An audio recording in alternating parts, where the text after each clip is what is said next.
terminar con el capítulo 11, que es un estudio del libro de Santiago y primera y segunda de Pedro. El título es Escritos Prácticos. Y si bien recuerdo, estamos en la página 9.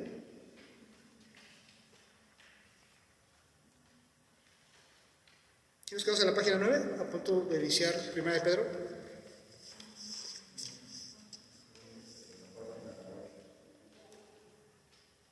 Lo último de la 8.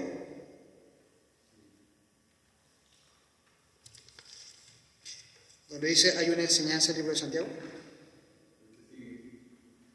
En realidad, Santiago y Pablo. Ok. Entonces vamos a finalizar con el estudio del libro de Santiago y continuamos con primera y segunda de Pedro. Aunque el estudio de las cartas de Pedro son muy cortas,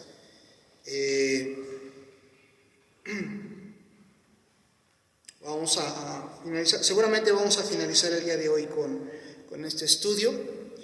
Y ¿no todavía quedaron copias de lecciones? O sea, entregaron todas.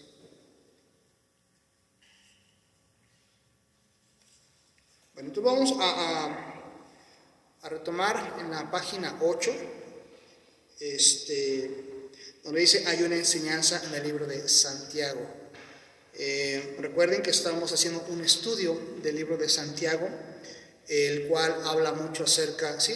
Todavía queda ahí un juego, si alguien quiere una copia de la enseñanza, hermanos, nada más levantan su mano ya para poder entregarlas todas. Y repito, hermanos, estamos estudiando el libro de Santiago y primera de Pedro. Bueno, Santiago, perdón. Y dice aquí, hay una enseñanza en el libro de Santiago que por muchos ha sido muy mal entendida. Se encuentra en el capítulo 2, verso 24, donde Santiago dice, vosotros veis pues que el hombre es justificado por las obras y no solamente por la fe. Hay algunos que piensan que esto contradice lo que Pablo enseñó en Romanos 3:28, que un hombre es justificado por fe sin las obras de la ley. En el capítulo 5 de estos apuntes hemos estudiado la enseñanza de Pablo respecto a la justificación y salvación, y aprendimos que el hombre es salvo por fe y no por obras. En realidad, Santiago y Pablo enseñaron la misma cosa. De hecho, Santiago y Pablo se conocían muy bien y estaban realmente unidos en Cristo. Y vamos a ver ahorita estos textos. Dice Pablo estaba totalmente de acuerdo con toda palabra del libro de Santiago, y Santiago estaba totalmente de acuerdo con toda palabra del libro de Romanos. Vamos a orar, y después vamos a leer estos textos. Vamos a pedir la bendición de nuestro Señor. Amado Dios y Padre Celestial, bendito Creador de los cielos y de la tierra, te damos gracias, Señor, en esta tarde por la bendición que nos has dado de poder tener la vida, y gracias por los hermanos que tú has traído en esta tarde a pesar de las inclemencias del tiempo. Gracias, Señor, que pasó la lluvia y podemos estar todos reunidos para poder escuchar la enseñanza y exhortación de tu bendita palabra. Rogamos que seas con nosotros, que en esta tarde tú nos des de tu gracia y de tu bendición, que tú derrames de tu presencia en nuestras vidas y nos ayudes a tener una correcta actitud, un entendimiento práctico y, Señor, ser receptivos a la enseñanza de tu palabra. Señor, permítenos tener tu ayuda, tu gracia, tu bendición, tu presencia para el tiempo de enseñanza, y bendice a mis hermanos que están en casa, que están escuchando la enseñanza y están oyendo la transmisión. Señor, pido de tu presencia y bendición, sé tú con nosotros. Todo esto te lo pedimos y te damos gracias en el precioso nombre de Jesucristo, nuestro Señor y Salvador. Amén. Bien,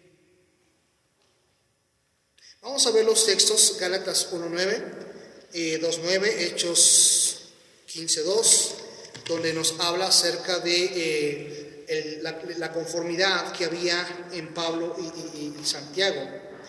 Dice el libro de Gálatas capítulo 1, versículo número 9: como antes hemos dicho, también ahora lo repito, si alguno os predica diferente evangelio del que habéis recibido, sea anatema.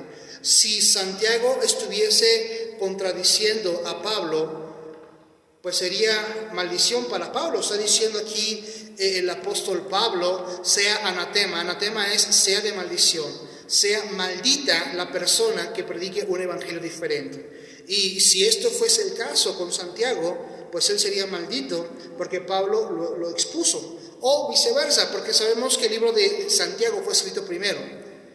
Y cuando Pablo escribe el libro de Gálatas, ya había sido escrito el libro de Santiago, porque el libro de Santiago fue la primera carta, el primer libro escrito, y seguramente fue conocida esa carta entre los principales seguidores de Cristo.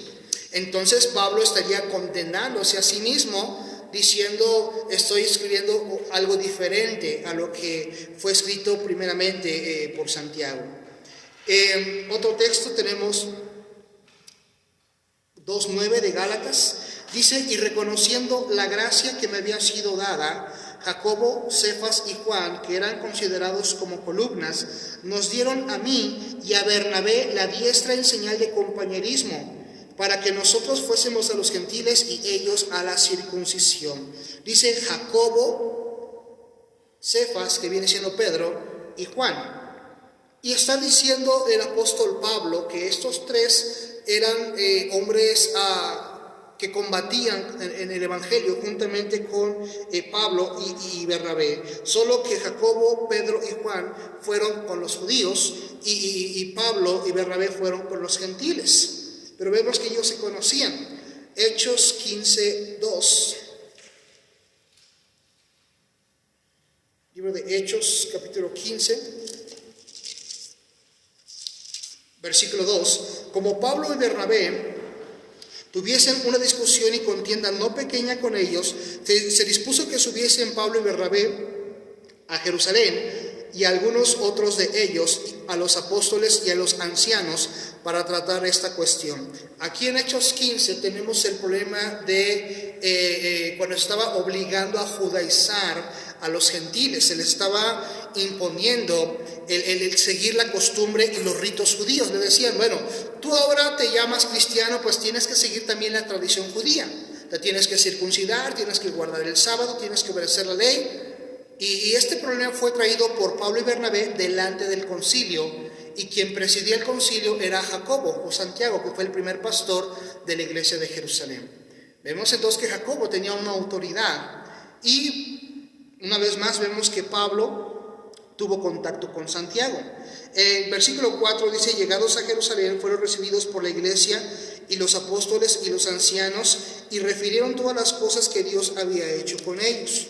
Verso 13: y cuando ellos callaron, Jacobo respondió diciendo: varones hermanos, oídme.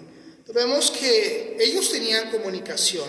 Entonces, si Pablo hubiese enseñado exclusivamente salvación por fe y Santiago hubiese enseñado la salvación por obras, se estarían contradiciendo.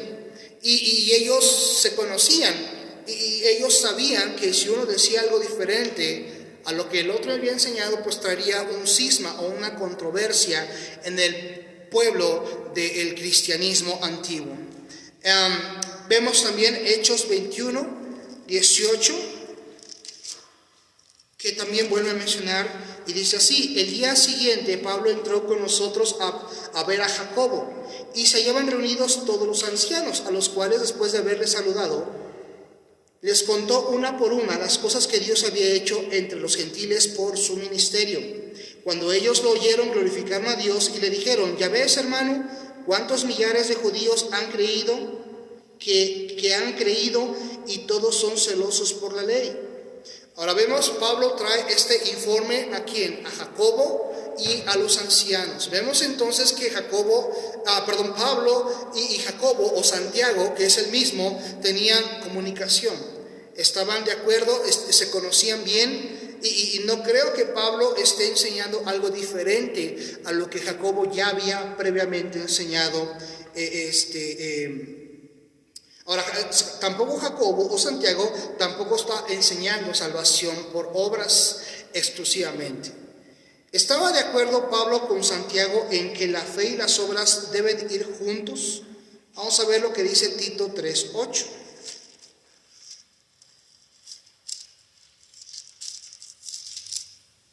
Dice así: palabra fiel es esta, y en estas cosas quiero que insistas con firmeza, para que los que creen en Dios procuren ocuparse en buenas obras. Estas cosas son buenas y útiles a los hombres. Pablo le está diciendo a Tito, enseña lo siguiente: aquellos hombres que han profesado una fe en Dios, en Cristo, quiero que hagan buenas obras, que anden, que vivan en buenas obras. Pero eso no quiere decir que ellos serían salvos por las buenas obras. No quiere decir que por eso ellos permanecerían siendo salvos solo si cometían o si hacían buenas obras.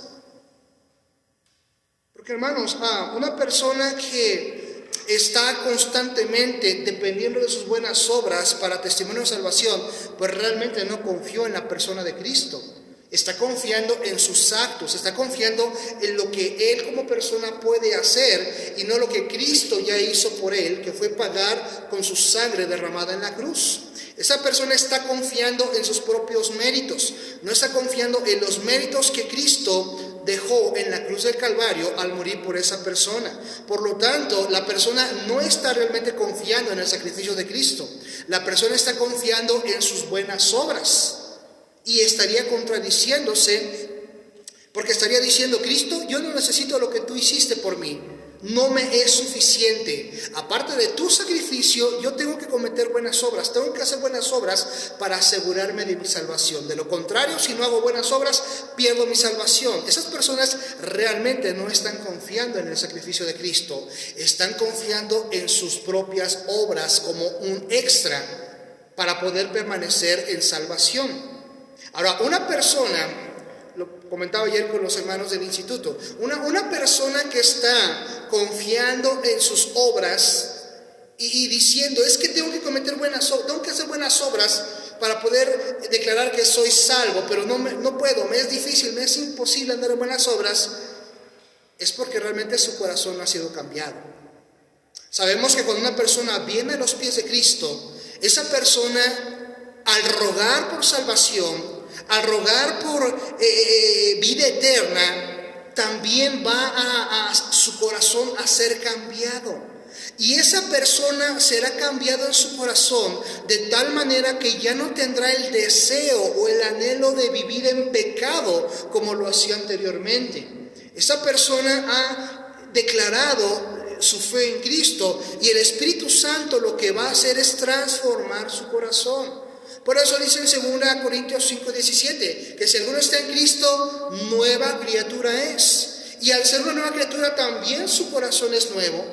Ha sido transformado su interior de esa persona y esa persona ya no va a tener ese anhelo, ese deseo de andar pecando como antes, porque ya ha sido cambiado su corazón. Y ese es el problema. Muchas personas que creen que la salvación se pierde es porque realmente no son salvos. ¿Y cómo sabemos que no son salvos? Porque todavía tienen una inclinación hacia el pecado. No pueden dejar su pecado favorito, no son capaces de apartarse de su pecado porque probablemente y muy seguramente su corazón no ha sido transformado. Y solo Cristo puede cambiar este corazón cuando la persona viene a los pies de Cristo y ruega por su salvación, por su perdón de pecados. Hermanos, creo que sería una buena... ¿cómo decirlo? Una buena guía cuando dirigimos a una persona a Cristo y le llevamos a orar. Sería bueno que le dijésemos también: ore a Dios, cambia mi corazón por medio de tu preciosa sangre. Quita este corazón de piedra y dame un corazón de carne. Cambia mi corazón para poder ser ahora hijo tuyo. Y sería bueno, hermanos, que pudiésemos añadir tal vez esta frase al guiar a alguien a Cristo, para que esta persona ruegue también por su corazón siendo cambiado, transformado. No estoy diciendo que estamos predicando de manera incompleta el mensaje de Cristo, pero esto puede ayudar a la persona a entender lo que está pidiendo a Dios de una manera más completa, tal vez. Continuamos, dice, Pablo estaba totalmente de acuerdo con toda palabra del libro de Santiago. Santiago estaba totalmente de acuerdo con toda palabra del libro de Romanos. Recordemos, hermanos, las buenas obras complementan nuestro testimonio de salvación. Una persona que realmente es salva va a dar testimonio por medio de sus buenas obras. Por medio de sus buenas obras va a dar testimonio de salvación. No que la persona va a ser salva por sus obras, sino va a ser un resultado de su arrepentimiento, un resultado de su fe en la persona de Cristo.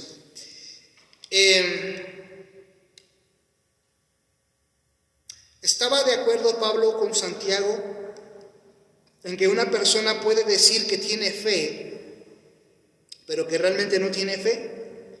Vamos a ver lo que dice Santiago 2:14.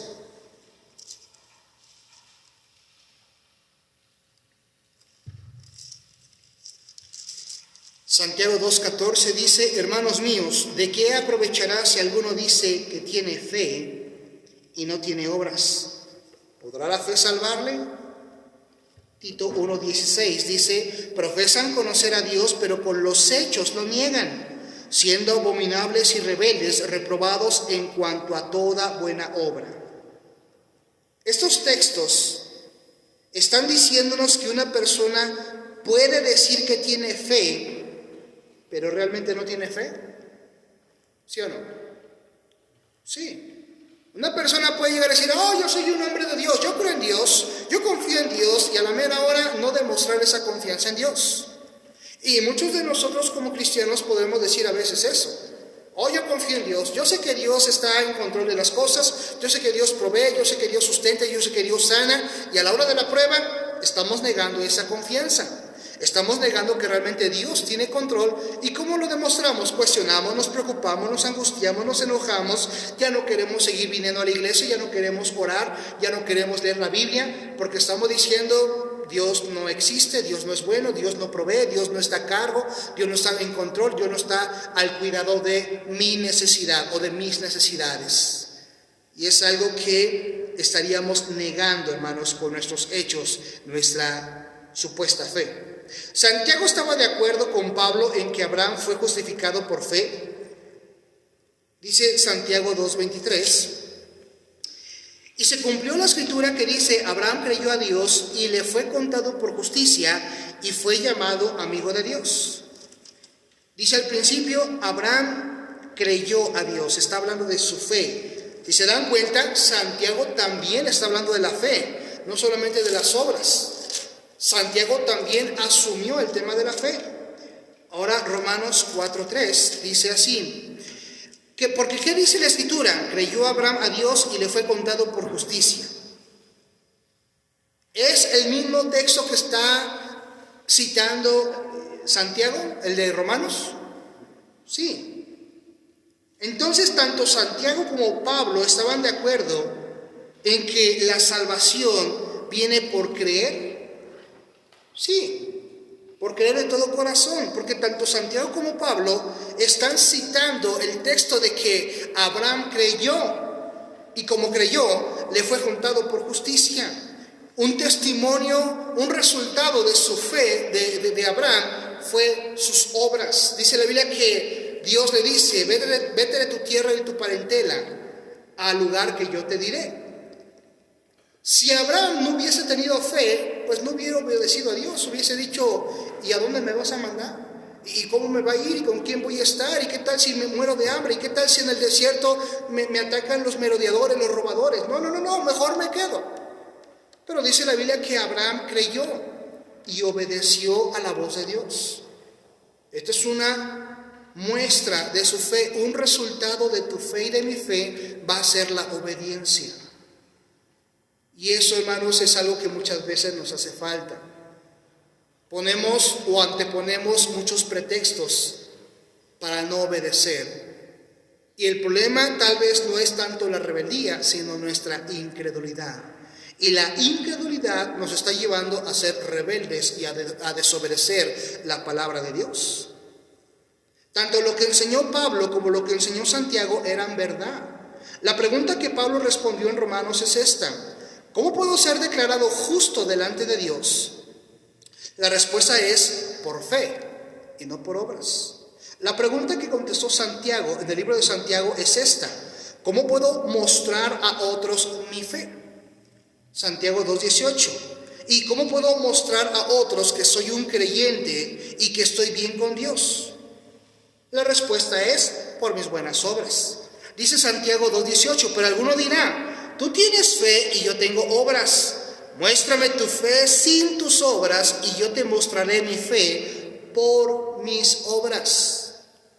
Ahí una está diciendo: yo te voy a demostrar que tengo fe. ¿Cómo te lo voy a demostrar? Por mis actos, por mi obediencia, por mi entrega, por mi paciencia, por mi no desesperación ante la necesidad, por mi no enojo ante la situación difícil, sino por mi confianza en que Dios proveerá, Dios está en control, Dios responderá, Dios obrará. ¿Y cómo lo sé? Porque tengo fe. ¿Y cómo lo demuestro? Por mis obras.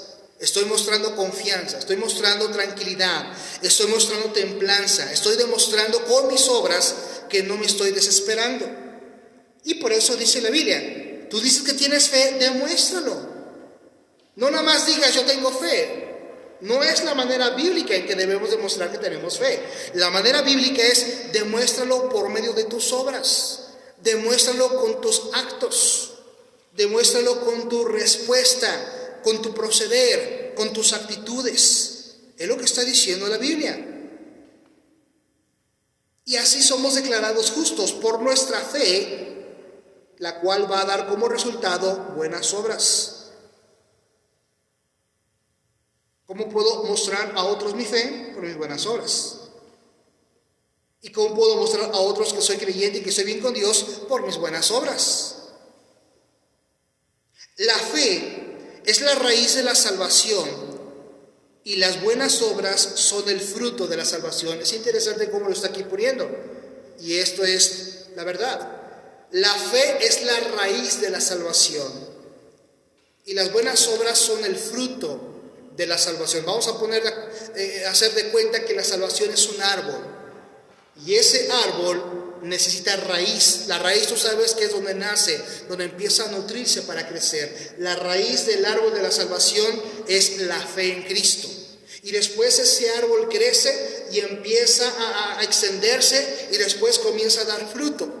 Ese fruto es el resultado de un árbol fortalecido, un árbol con una raíz de la fe. Y ese árbol, ese fruto se llaman buenas obras. Las buenas obras son el fruto de la salvación, y la salvación es sostenida por la fe. En ese caso, la fe en Cristo. No es suficiente decir que tengo fe. De esos hermanos sobran en el mundo. Hay mucha gente que dice que tiene fe y a la hora de la hora claudica. Dice verso 14: hermanos míos, ¿de qué aprovechará si alguno dice que tiene fe y no tiene obras? ¿Podrá la fe salvarle? No, porque no está mostrando sus buenas obras. Cualquier persona que declara tener fe va a demostrar buenas obras como un resultado.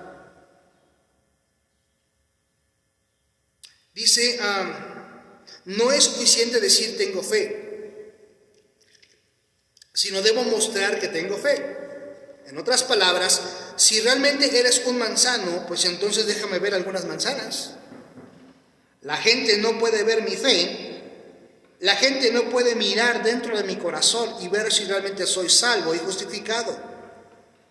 Pero la gente puede ver la manera en que vivo, hablo y actúo, la manera en que me comporto. El mensaje de Santiago es este: si una persona cree realmente, entonces realmente se va a portar bien, va a mostrar buenas obras, va a tener un buen testimonio, va a demostrar una actitud de reverencia, de obediencia, de entrega.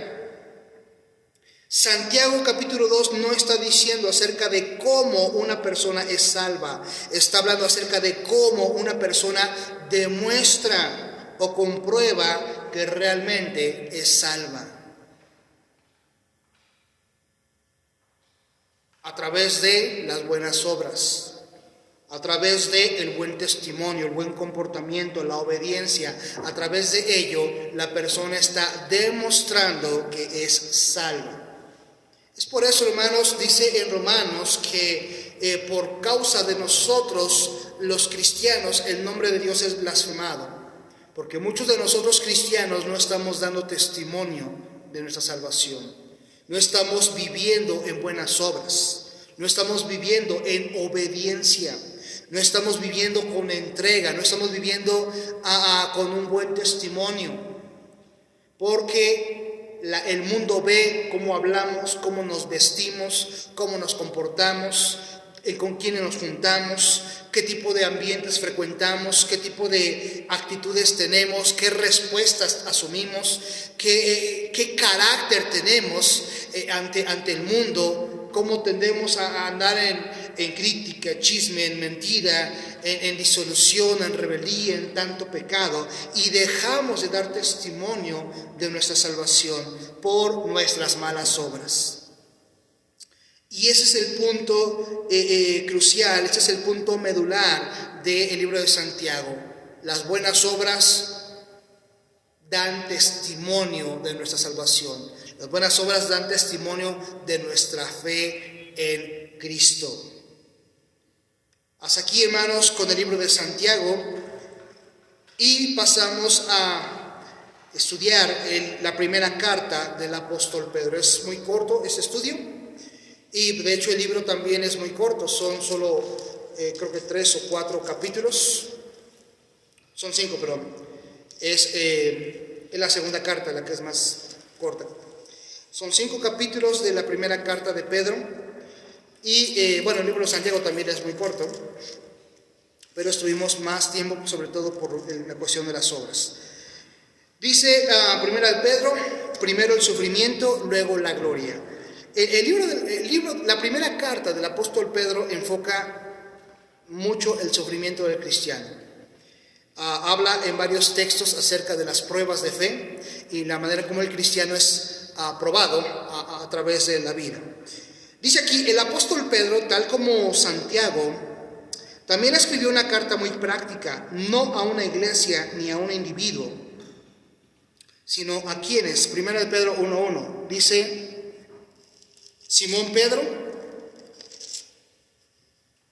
Pedro, apóstol de Jesucristo, a los expatriados de la dispersión en el Ponto, Galacia, Capadocia, Asia y Bitinia.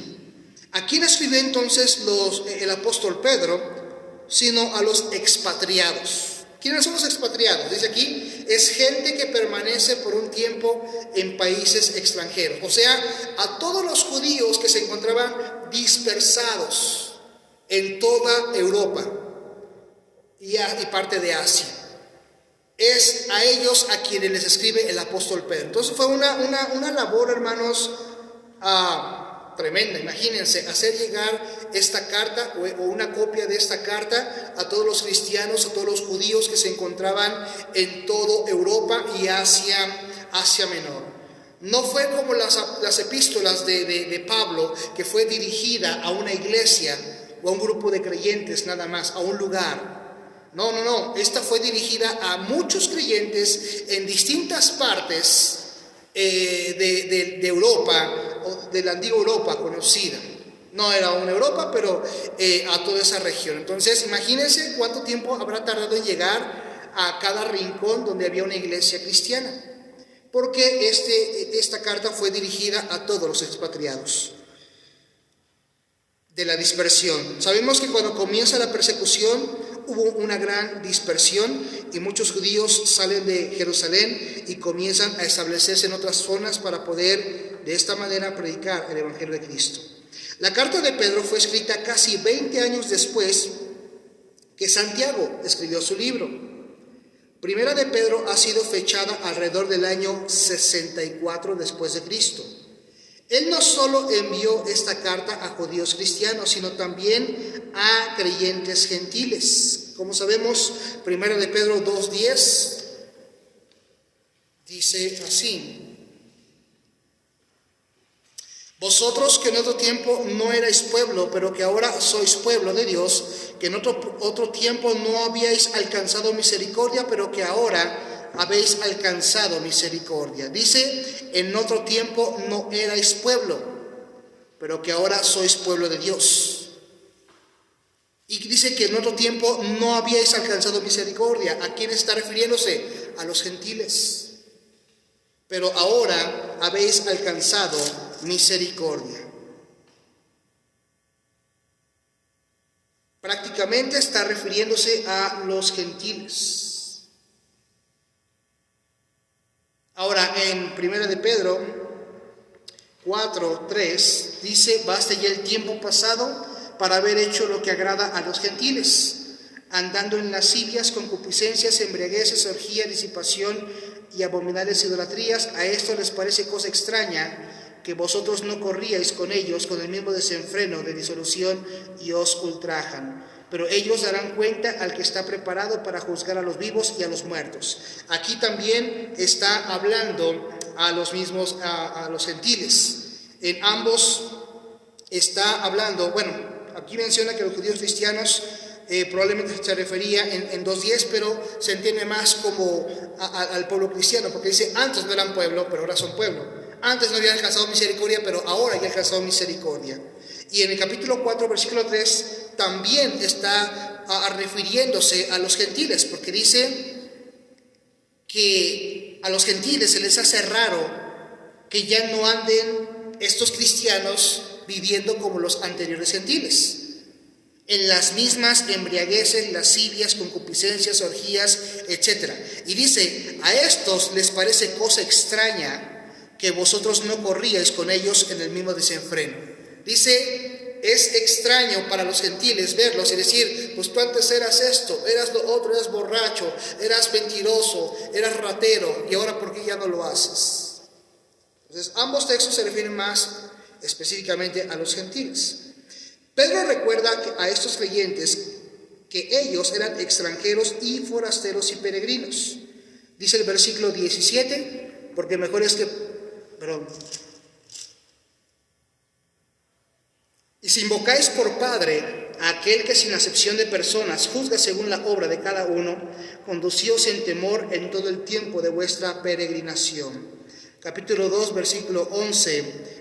Amados, yo os ruego como extranjeros y peregrinos que os abstengáis de los deseos carnales que batallan contra el alma. Esto es verdad en cuanto a todo hijo de Dios. El mundo no es nuestro hogar. Filipenses 3, 19 y 20 lo declara. Filipenses 3, 19 y 20 dice así la Biblia: el fin de los cuales será perdición, cuyo Dios es el vientre y cuya gloria es su vergüenza, que solo piensan en lo terrenal. Mas nuestra ciudadanía está en los cielos, de donde también esperamos al Salvador, al Señor Jesucristo. Dice, nuestra ciudadanía está en los cielos.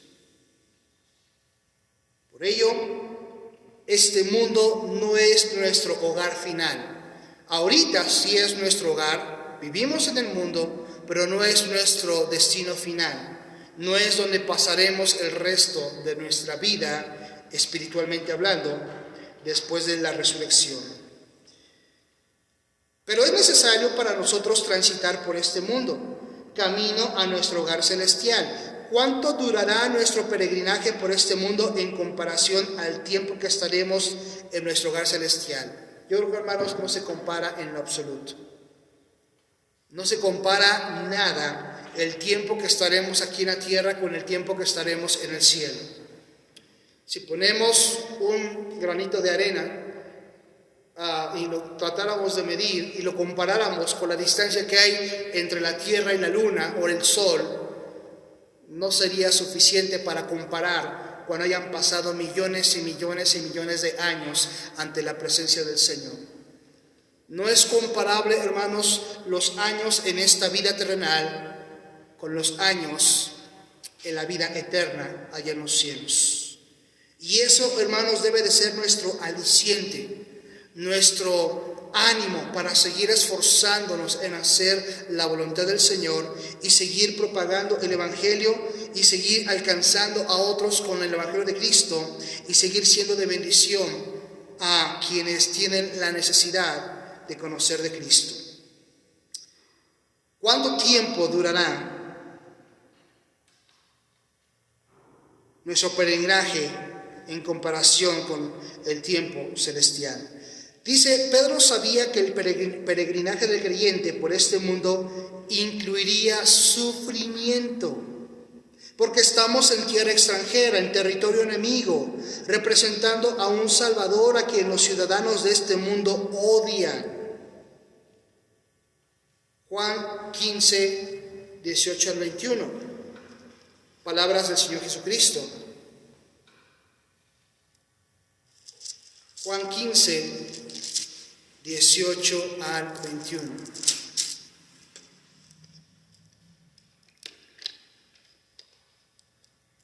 Si el mundo os aborrece, sabed que a mí me ha aborrecido antes que a vosotros. Si fuerais del mundo, el mundo amaría lo suyo, pero porque no sois del mundo, antes yo os elegí del mundo, por eso el mundo os aborrece. Acordaos de la palabra que yo os he dicho, el siervo no es mayor que su Señor. Si a mí me han perseguido, también a vosotros os perseguirán. Si han guardado mi palabra, también guardarán la vuestra. Hermanos, Cristo lo mismo lo profetizó. Dice el versículo 21, mas todo esto os harán por causa de mi nombre, porque no conocen al que me ha enviado.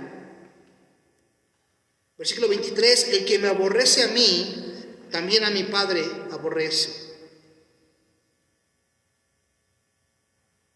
Vemos, hermanos, que Cristo mismo lo declaró, lo profetizó, pero muchas veces a nosotros nos encantan los pasajes de Dios está conmigo, Dios me sostiene, Dios me provee, Dios me ama, a Dios con nosotros, a Dios nos libra, Dios es amor, Dios es bueno, Dios es bondadoso, pero nos olvidamos de principios como este.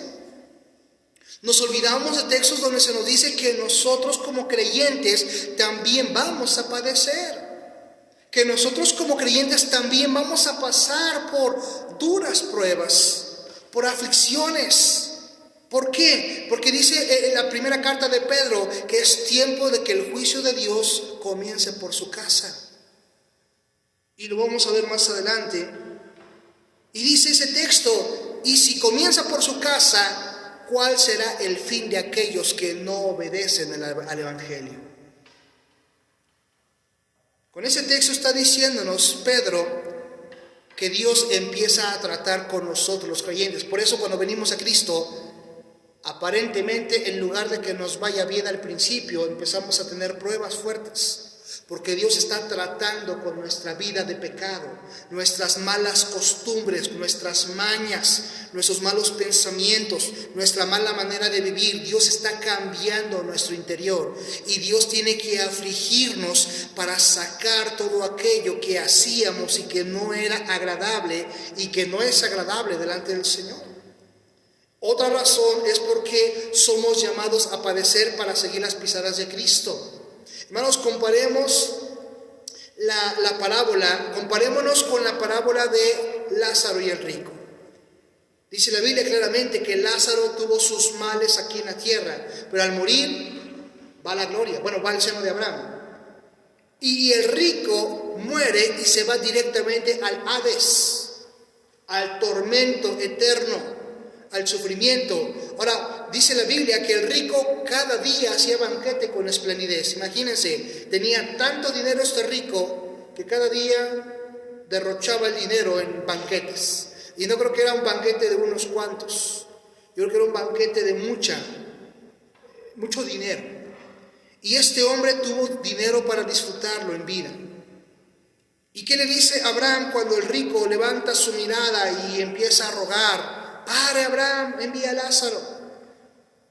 Abraham le dice, mira, Lázaro tuvo sus males en tierra y tú tuviste tus bienes. Y ahora han cambiado los papeles. Ahora Lázaro está disfrutando de sus bienes y tú de tus males, porque tú no quisiste confiar ni creer a Moisés y a los profetas. Le dice el rico, envía a Lázaro que le predique a mis hermanos. ¿Y qué le dice Abraham? Pues tienen a Moisés y a los profetas, que le crean a ellos. De esta manera podemos entender que va a haber ocasiones en que nosotros como cristianos vamos a padecer. ¿Para qué mentir? ¿Para qué engañar? Es la realidad. De vez en cuando vamos a pasar por pruebas duras. Pero hermanos, sinceramente, las pruebas que hemos pasado no son comparables con las pruebas de los primeros cristianos, que ellos literalmente huían por sus vidas. Ellos literalmente estaban en el circo romano, huyendo de las fieras, de los leones que los mataban y los despedazaban vivos, huyendo de latigazos, huyendo de ahorcamientos, huyendo de vergüenza, huyendo de ser un espectáculo en el circo romano, huyendo de una segura decapitación, huyendo de una segura tortura por su fe. Hermanos, nosotros no estamos padeciendo y sufriendo como esos primeros cristianos, y ellos estuvieron firmes en su fe hasta el último suspiro de su vida, y muchos de nosotros con mucho menos estamos negando nuestra fe. ¿Será que realmente no hemos sido salvos? ¿O será que tenemos un concepto distinto de lo que es la verdadera vida cristiana? Es triste, hermanos, pero miren, muchos carismáticos tienen un concepto de que la vida cristiana es una vida de abundancia. Y yo he podido conocer a algunos que tienen y despilfarran.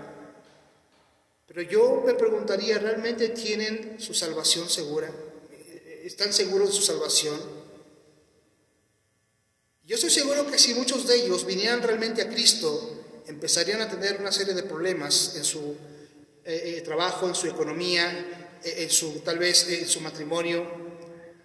Yo escuchaba el testimonio de una pareja de cristianos de otra denominación y que están con su mirada puesta en lo material. Quieren tener buena casa, buen carro, buen sueldo, y aparentemente lo tienen.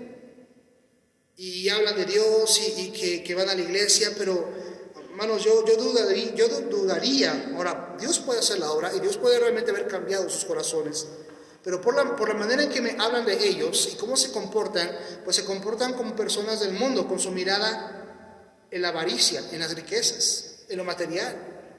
Y yo dudaría que realmente estas personas sean salvas de todo corazón. Aparte, profesan una doctrina diferente a la que nosotros creemos de la seguridad de salvación. Y podrían toparse, hermanos, con una sorpresa en el día del juicio. Dice, Pedro sabía que el peregrinaje del creyente por este mundo incluiría sufrimiento. Ya lo vimos, pero el lugar de residencia eterna del creyente incluye gloria. Pablo dijo, pues tengo por cierto que las aflicciones del tiempo presente no son comparables con la gloria venidera en que en nosotros ha de manifestarse, en Romanos 8:18. Dice, tengo por cierto que las aflicciones del tiempo presente, o sea, las pruebas, el sufrimiento, el dolor, la congoja de ese tiempo, no se compara con la gloria venidera. No se compara con las bendiciones que Dios ha de dar a sus hijos en el cielo. No se compara con esa felicitación de buen siervo y fiel, si tú te mantienes fiel a la obra del Señor, que en nosotros ha de manifestarse. Dice, a un breve tiempo de sufrimiento seguirá un glorioso futuro en la presencia de Dios. Y esa, hermanos, es nuestra esperanza para seguir adelante. Pedro estaba escribiendo a creyentes que estaban sufriendo. Él les recordaba que los días negros son cortos en comparación con el gozo que está por delante. Considera, por ejemplo, 1 de Pedro 5:10. Este versículo enseña que el sufrimiento es solo por un poco de tiempo. Vamos a ver 1 de Pedro 5:10.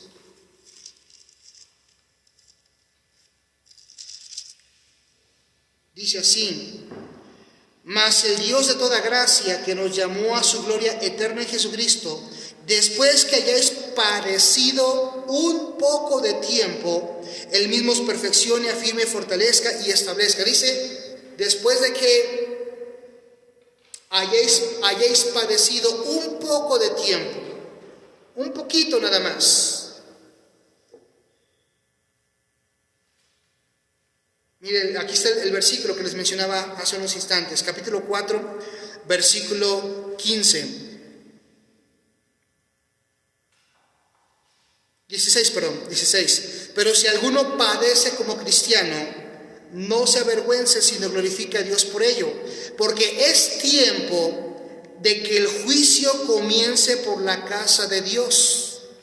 Y si primero comienza por nosotros, ¿cuál será el fin de aquellos que no obedecen el Evangelio de Dios? Claramente dice, es tiempo de que el juicio comience por la casa de Dios. ¿Y quiénes son la casa de Dios? Tú y yo. Somos la iglesia, somos los creyentes. Dice Dios, voy a empezar con mis hijos, voy a empezar con los salvos, voy a empezar con los creyentes y después me sigo con los inconversos. ¿Y cuándo será con los inconversos? En el juicio del gran trono blanco. Pero nosotros como cristianos no estaremos en el juicio del gran trono blanco siendo juzgados. Algunos piensan que estaremos como testigos ese día, pero no nos va a tocar ser juzgados, porque nosotros ya habremos sido juzgados previamente como cristianos, pero no para ser enviados al infierno. Dios dice que Él va a empezar con su casa, con la iglesia, y somos tú y yo, la iglesia. La gloria eterna, el sufrimiento es solo por un poco de tiempo, pero que la gloria es eterna.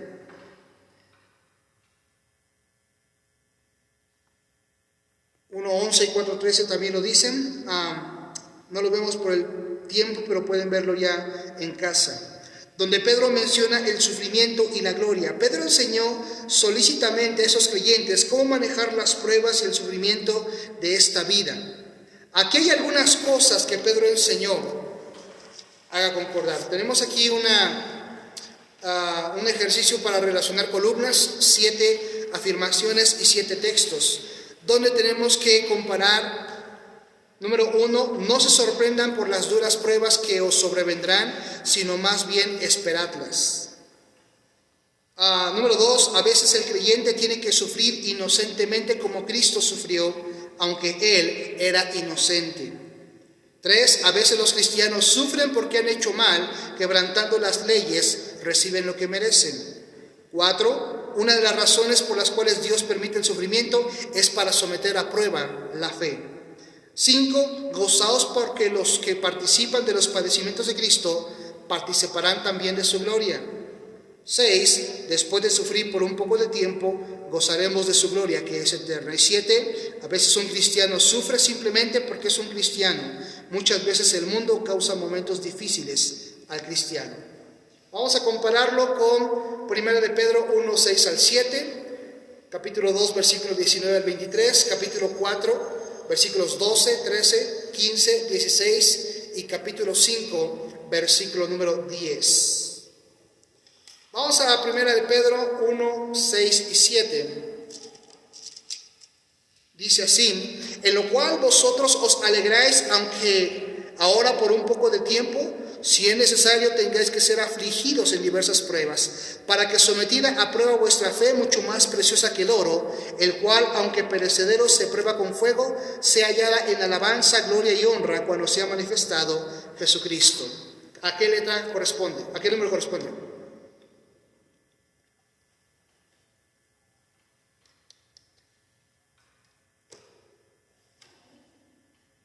Número 4.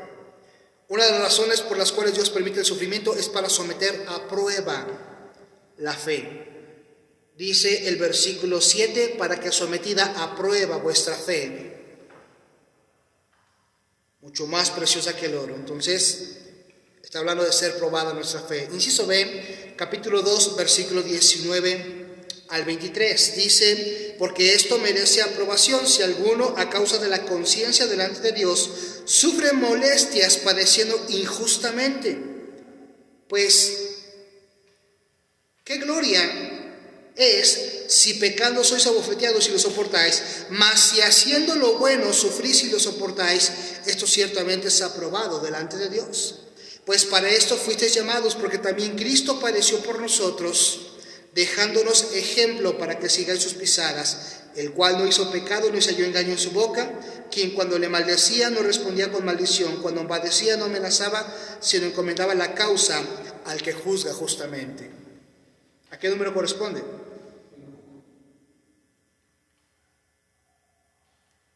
No, 2. A veces el creyente tiene que sufrir inocentemente como Cristo sufrió, aunque Él era inocente. Porque está hablando del sufrimiento del creyente y también está hablando del sufrimiento de Cristo. Y también menciona que Cristo fue inocente, porque dice versículo 21, también Cristo padeció por nosotros. Versículo 22, el cual no hizo pecado, ni se halló engaño en su boca. Cristo padeció, fue inocente, y a veces también el cristiano va a padecer. Inciso C, 1 de Pedro 4, 12. Amados, no os sorprendáis del fuego de prueba que os ha sobrevenido, como si alguna cosa extraña os aconteciese. ¿A cuál corresponde?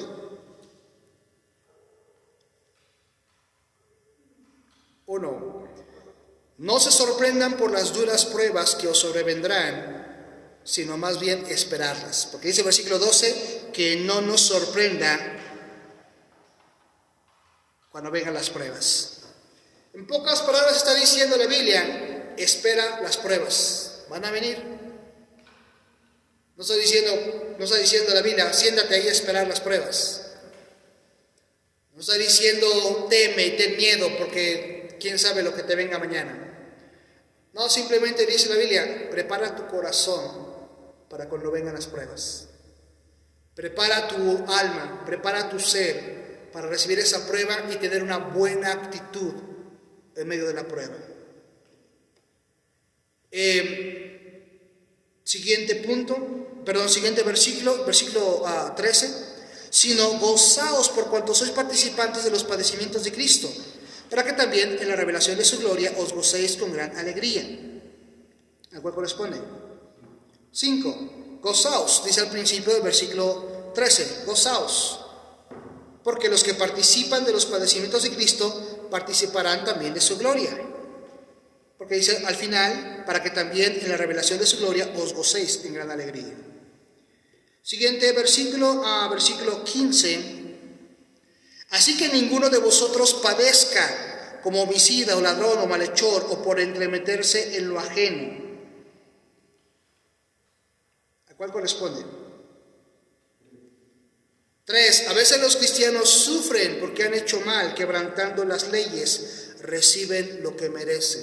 Porque el versículo 15 dice, ya no padezcas porque eras homicida o fuiste homicida, porque fuiste ladrón o malhechor. Ya no sigas padeciendo por tus mismos pecados. Ya no sigas sufriendo por lo mismo que vuelves a cometer una y otra vez. Ya no padezcas por tus errores. Y lo que está diciendo, a veces cristianos sufren porque seguimos pecando y seguimos quebrantando la ley de Dios y recibimos lo que merecemos. Versículo 16, pero si alguno padece como cristiano, está cambiando ahí el contexto, no se avergüence, sino glorifique a Dios por ello. ¿Cuál corresponde? 7. A veces un cristiano sufre simplemente porque es cristiano. Uno va a decir, bueno, pues entonces hacía lo malo sufro, hago lo bueno sufro, entonces ¿qué hago? Soportar el sufrimiento, seguir adelante. Ahora tú y yo sabemos que la vida cristiana no está repleta de sufrimiento toda la vida. También hay bendición.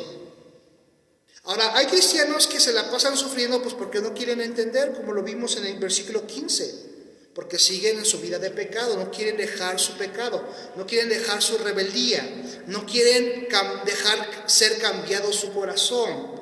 Todavía quieren seguir en su desobediencia, en su mundanalidad, en su carnalidad, en su indiferencia, y pues Dios va a seguir probándolos. Ahora, hay cristianos que le entienden a la primera, a la segunda tal vez, y dejan que Dios cambie su corazón para apartarse de ello. Pero de vez en cuando todavía va a pasar por ciertas pruebas, porque como cristianos también vamos a padecer. ¿Por qué? Ya lo vimos. Dios está limpiándonos, Dios está fortaleciendo nuestra fe, Dios está madurándonos, Dios está arrancando todavía cosas bien ocultas, bien profundas que no queremos soltar. Dios quiere transformar nuestro carácter, nuestra manera de pensar, nuestra manera de ser. Dios todavía sigue tratando con nuestro interior y por eso algunas veces como cristianos vamos a padecer. No porque Dios desde los cielos se frote las manos diciendo, me da gusto ver sufrir a mis hijos. No, hermanos, Dios tiene un propósito para todo, tiene un porqué y un para qué. Y tenemos que entender. Entonces, a veces como cristianos vamos a padecer. Y el mundo va a causarnos momentos difíciles cuando se burlen, cuando nos digan aleluyos, hermanitos, cuando nos digan que si a poco sí ya somos cristianos, que a ellos no los vamos a engañar porque ellos saben cómo éramos. Y van a tratar de denigrarnos. Y dice el versículo, no te avergüences, sino glorifica a Dios por ello.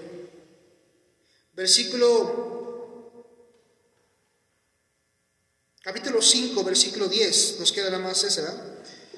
Y nos queda solamente un punto, más el Dios de toda gracia que nos llamó a su gloria eterna en Jesucristo, después que hayas padecido un poco de tiempo, Él mismo os perfeccione, afirme, fortalezca y establezca. Ahora, tú puedes decir, ay, es que yo no lo veo como muy poco tiempo, yo lo veo como un largo tiempo. Recuerda que para Dios 1000 años es como un día. Y no se compara tu vida terrenal con tu vida eterna. Lo que tú y yo pasamos, vivimos, sufrimos en la tierra, no se compara con las bendiciones en el cielo. Y por eso dice Pedro, un poco de tiempo, un breve tiempo. Cuando estés en el cielo, este sufrimiento terrenal se te va a hacer como algo insignificante. Ahorita no, porque estamos tal vez pasando, viviéndolo, pero en el cielo se nos va a olvidar y diremos, cuánto yo padecí, sufrí, cuántas veces yo fallé, y no imaginando lo que ahora Dios me ha dado. Entonces, dice Pedro, solamente es un poco de tiempo, es una millonésima parte de lo que tú vas a recibir como bendiciones en el cielo. Además, Dios quiere perfeccionarte, afirmarte, fortalecerte, establecerte. Y es el punto 6 que nos queda. Después de sufrir por un poco de tiempo, gozaremos de su gloria que es eterna. Y ese debe de ser, hermanos, nuestra aliciente. La verdad de Dios es la misma, aunque Él escoge a diferentes hombres para escribirla en su palabra. Compara 1 de Pedro 5, 5 al 9 con Santiago 4, 6 al 10. Puedes encontrar algunos parecidos entre lo que escribió Pedro y lo que escribió Santiago. Vamos a comparar esos textos. Primera de Pedro, capítulo 5, versículos 5 al 9. Y Santiago 4, 6 al 10. Dice así, primera de Pedro. Primeramente vemos la de Pedro.